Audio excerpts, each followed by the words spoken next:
I recently talked about the armor used in the Great Clashes in the East, where German and Soviet machines fight each other in large numbers over vast open ground. Now we take a look to the West, where a whole different set of armored fighting vehicles enter a much more confined battlefield. Once the Allies march beyond the beaches and into the French countryside, their tanks must take on those feared German panzers. This is a quick overview of the opposing forces. This might seem like deja vu to some of you, since we published a version of this episode some weeks ago. There were, unfortunately, several errors in that script, so we took it down, and we've had our old friend the Chieftain go over the script. He is an armor expert who we've worked with several times before on specials about World War II era tanks. Right, let's go.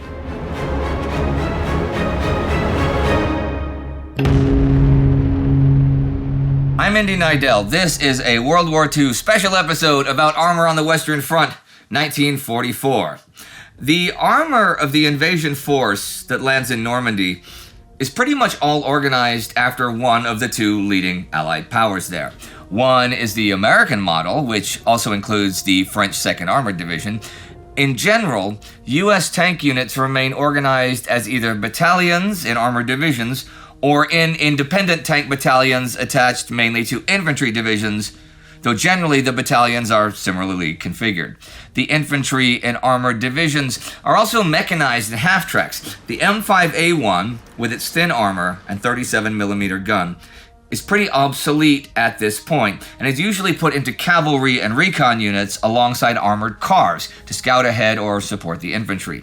The M24 Chaffee light tank arrives on the scene late in 1944 and is a vast improvement on the M5 with its 75mm gun and torsion bar suspension. But the mainstay of the U.S. armored forces remains the M4 medium, the Sherman.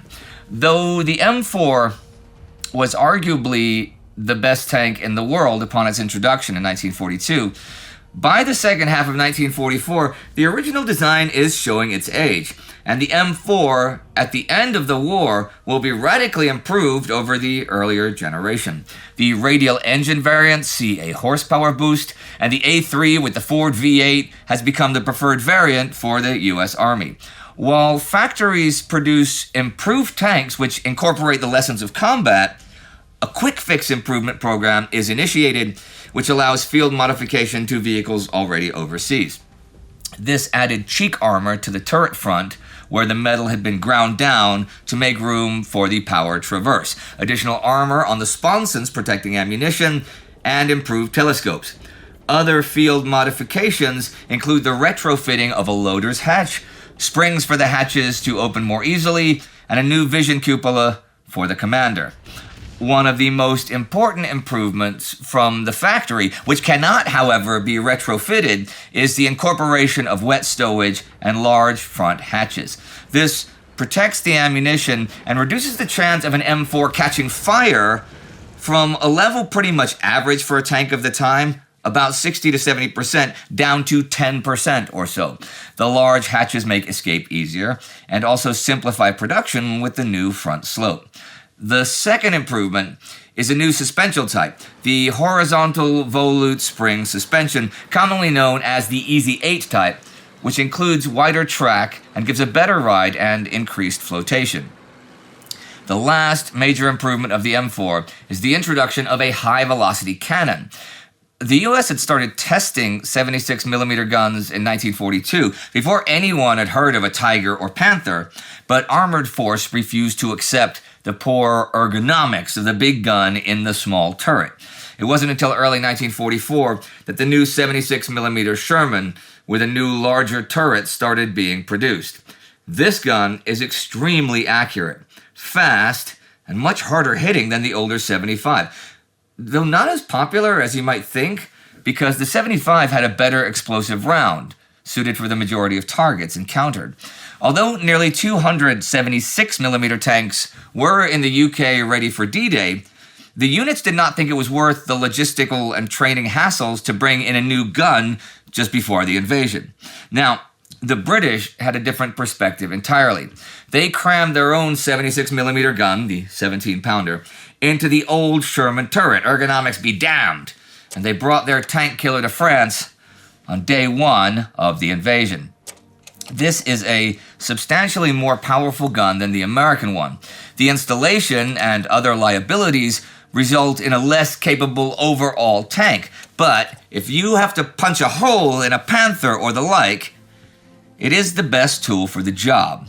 Eventually, the US developed a new round, HVAP, the High Velocity Armor Piercing, which bridges much of the gap, but the round is rare, to the point that a tank was lucky to have 3 or maybe 4 on board, even by the end of the war. Fortunately for them, the German tanks that needed them to be knocked out are also rare. The last 2 Sherman variants are the assault gun and the assault tank. The assault gun carries a 105mm howitzer in the turret. It replaces the M8 howitzer motor carriage in the assault gun platoons.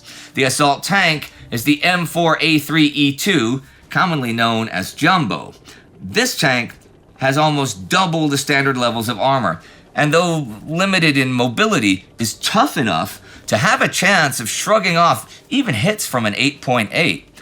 For the sake of mentioning it, the first T-26E1 tanks, which will become the Pershing, have just finished testing in Fort Knox. They have performed abysmally in those tests, and most of the problems are not fixed until December. The first batch of T-26E3s built will be rushed to Europe in January, but only 20 will see any notable combat in the war. When it comes to fighting the enemy panzers, the Americans have implemented some hard-earned lessons rather quickly. They ditched the towed tank destroyer battalions, which suffer from a lack of protection and mobility, in favor of gun motor carriages. The new M36, with its 90mm gun, built on the basis of the M10A1, increasingly becomes a main threat to enemy armor in the West. The M18, with its 76mm gun, does not exactly underperform. In fact, it is the fastest U.S. tracked armor vehicle of the war. I should say American tracked armor, but you understand what I mean. And the combination of pretty good gun and high mobility makes it an incredibly successful panzer killer. The old M10 remains in service as well, though the British refit a number of theirs with 17-pounder guns. The conversion makes sense, it simplifies their logistics, and the open turret is much more accommodating of the big gun and ammunition. The Western Allies are able to keep all their units pretty close to their authorized strength. Overall, their armored divisions present a versatile, well-balanced force. Allied armored divisions usually enjoy fighting close to full strength, with fully mechanized infantry and artillery at their backs and deep supplies of fuel and ammunition. They also have a superior radio system and mostly unchallenged close air support by this point of the war. The only major weakness of American tanks during and after the invasion is the inexperience of the crews. The most experience in engaging Axis armor pre-Normandy lies with the British. Their model encompasses all armor of the Commonwealth forces, as well as that of the Polish 1st Armored Division. They remain close to their 2 Great War classifications. The first are the typical heavy-duty infantry tanks like the Churchill. The Churchill Mark VII, with its composite turret and powerful 75mm gun, is a slow but heavily protected battle tank.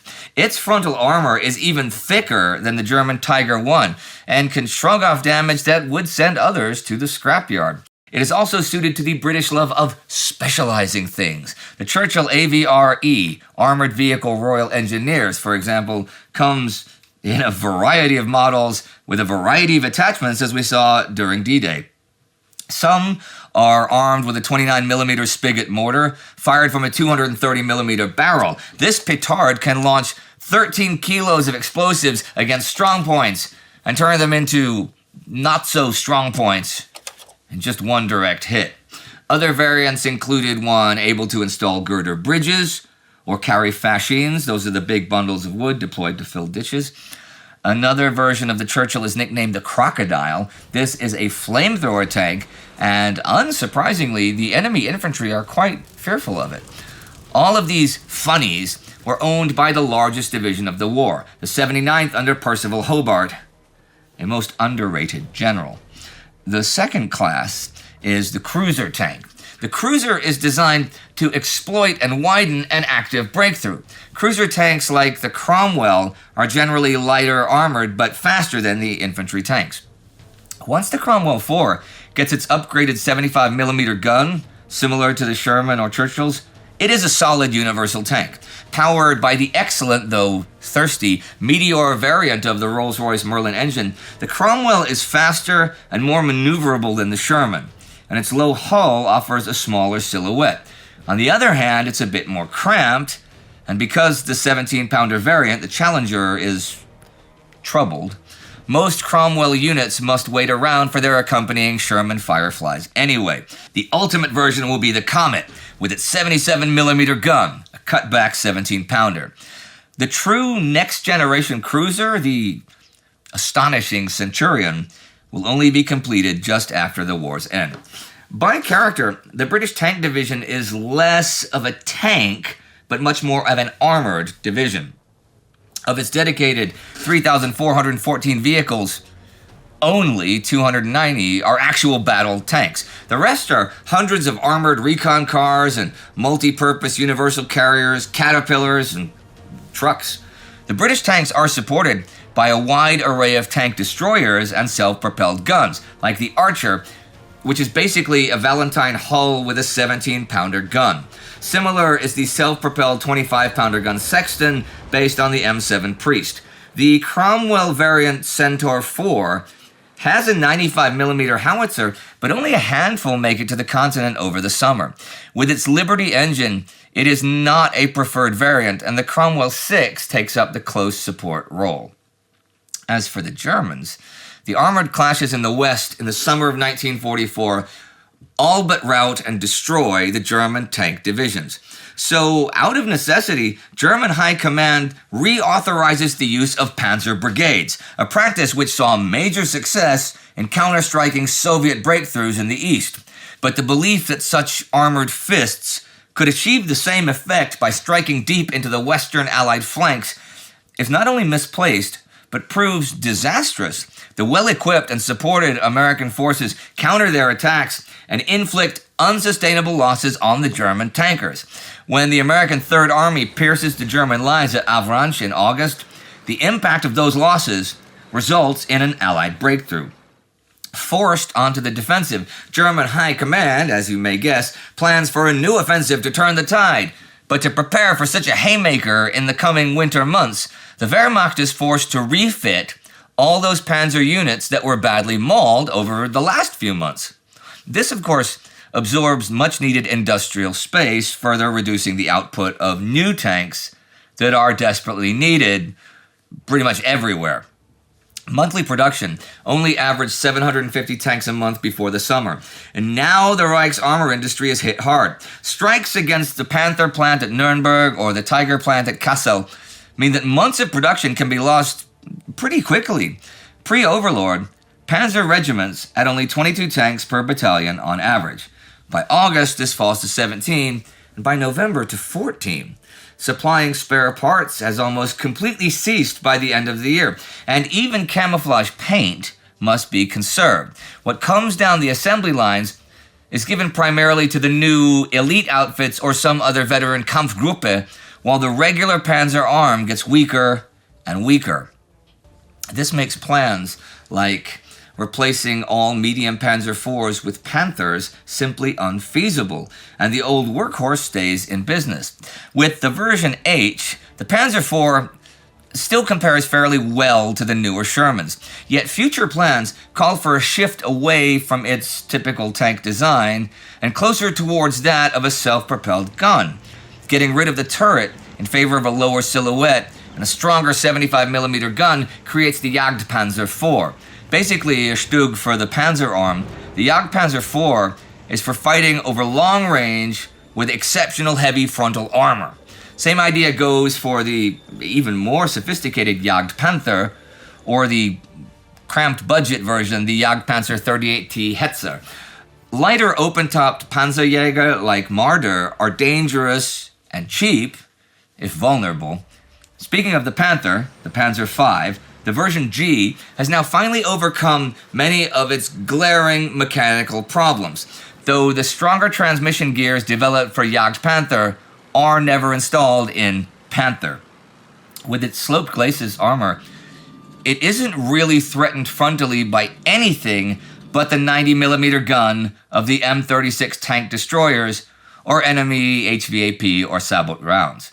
Unfortunately for the Panther crews, the Allies proved very adept at putting shots into the sides. Still, the Panther is a big part of German hopes to turn the tide. That's partly because it's built for the harsh ground conditions of the Eastern Front, and its tracks apply lower ground pressure than Allied vehicles. Perfect for a winter offensive.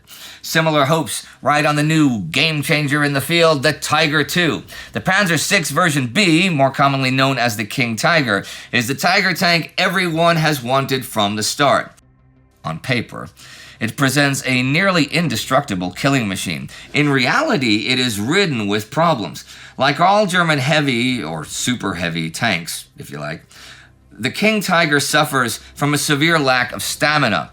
The weight overburdens the chassis, putting too much stress on the running gear and the engine. They are fuel hogs, and many bridges cannot hold their weight. And the armor's weight is often not even worth it. Yes, it is nominally thicker than other tanks, but it is also often much more brittle. Since German industry lacks molybdenum to alloy the steel, they resort to other supplements like vanadium, which weakens its composition. Also, crew training time is cut down to a minimum. The lack of fuel and ammunition makes combat training a farce, and joint training exercises with other tanks are completely out of the question. This leads to more vehicles being lost because of poor driving skills, and without armored engineer vehicles to recover those losses, they are quite needlessly written off. Overall, the lack of battle tanks means that the Panzerjäger, Jagdpanzer, and Stug assault guns have to stand in by default. Although the Tiger P. Ferdinand will become the butt of many jokes, the general idea that superior range and stopping power makes up for inferior numbers, well, it's solid. These units are, however, slow and cumbersome and rely on the protection of other units. Once they're caught in the open, they can be easy prey. Also, Hitler's ordered that each panzer regiment is to be protected from enemy air power by a number of the new Flakpanzers. The Wirbelwind, it's basically a quadruple set of 20mm guns put on a Panzer IV chassis. The improved version, the Ostwind, has a single 37mm gun. Empirical evidence on their performance is hard to come by, as the industry never builds them up in large numbers. In general, there has been a lot of time and resources spent on projects that only pander to fantasies. The Sturmmoser Tiger with its 38cm rocket projector, or the Sturmpanzer IV Brummbär with its 15cm gun simply have no place in late 1944. We'll say nothing of idiocies like Maus. Nothing, I tell you. Because, in the end, simple mathematics prevails. The summer of 1944 decimated the German tank force in the West to such a degree that it really is a ghost of its former self. If the Wehrmacht is truly to go on the offensive once more, they must replenish their units with both quality and quantity, and not just fill out numbers on a piece of paper. This is simply impossible to do. The Western Allies surely have their reasons to fear the quality of a German tank design. A Panther is superior to the Sherman in several ways, after all. But what are the consequences when there are hundreds of working Shermans and barely any operational Panthers in the actual field?